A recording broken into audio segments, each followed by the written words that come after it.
Magandang araw mga kapuso. Ngayon, samahan niyo kami sa isang paglalakbay sa 10 lugar sa Aklan na nababalot ng hiwaga.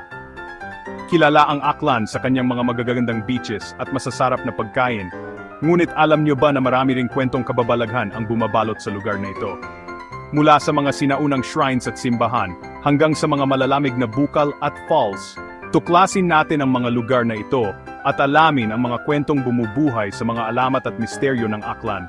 Humawak ng mahigpit mga kapuso, dahil dadalhin namin kayo sa isang paglalakbay na puno ng hiwaga, kasaysayan, at mga kwentong tiyak na magpapalamig ng inyong mga gabi.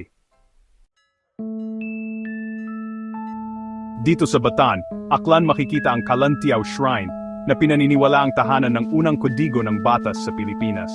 Ngunit kasama ng kasaysayan nito ay ang mga kwentong misteryo na bumabalot sa lugar. Totoo nga kayang may nagpaparamdam na sinaunang espiritu dito. Sa bayan ng Tangalan, matatagpuan ang Jawili Falls, na kilala sa 7 hagdan nito. Ngunit ang kagandahan ng lugar na ito ay may kaakibat na misteryo. May mga kwentong nagsasabi na may mga kakaibang nilalang daw na nagpapakita sa mga batong ito.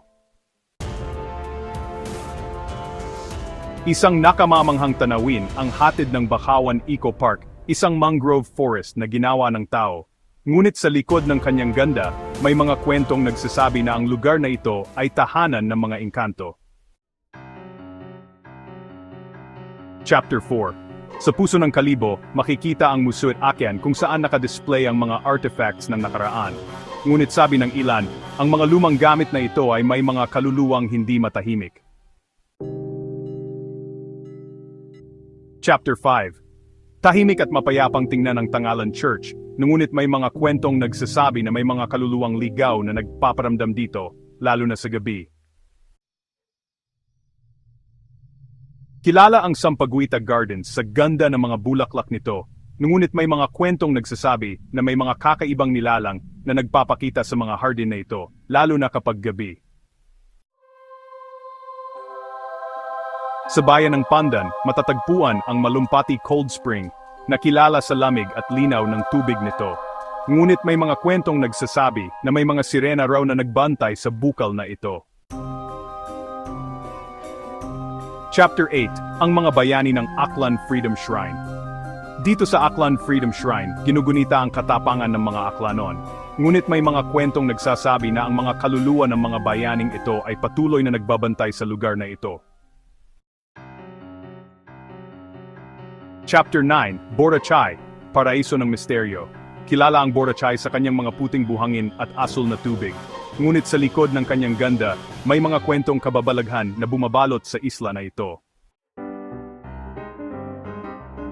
Chapter 10. Ang mga alamat ng Hinugtan Beach. Sa bayan ng Buruanga, matatagpuan ang Hinugtan Beach na kilala sa kanyang mga rock formations. Ngunit may mga kwentong nagsasabi na ang lugar na ito ay dating pinamumugaran ng mga pirata. Outro, hanggang sa muli, mga kapuso. Maraming salamat sa pagsama sa amin sa paglalakbay na ito sa mga mahiwagang lugar ng Aklan. Naway napukaw namin ang inyong interes at nabahaginan namin kayo ng mga kwentong magpapalalim sa inyong pagtingin sa lugar na ito. Huwag kalimutang mag-subscribe at i-click ang notification bell para sa iba pang mga kwentong puno ng hiwaga at kasaysayan. Hanggang sa muli, mga kapuso.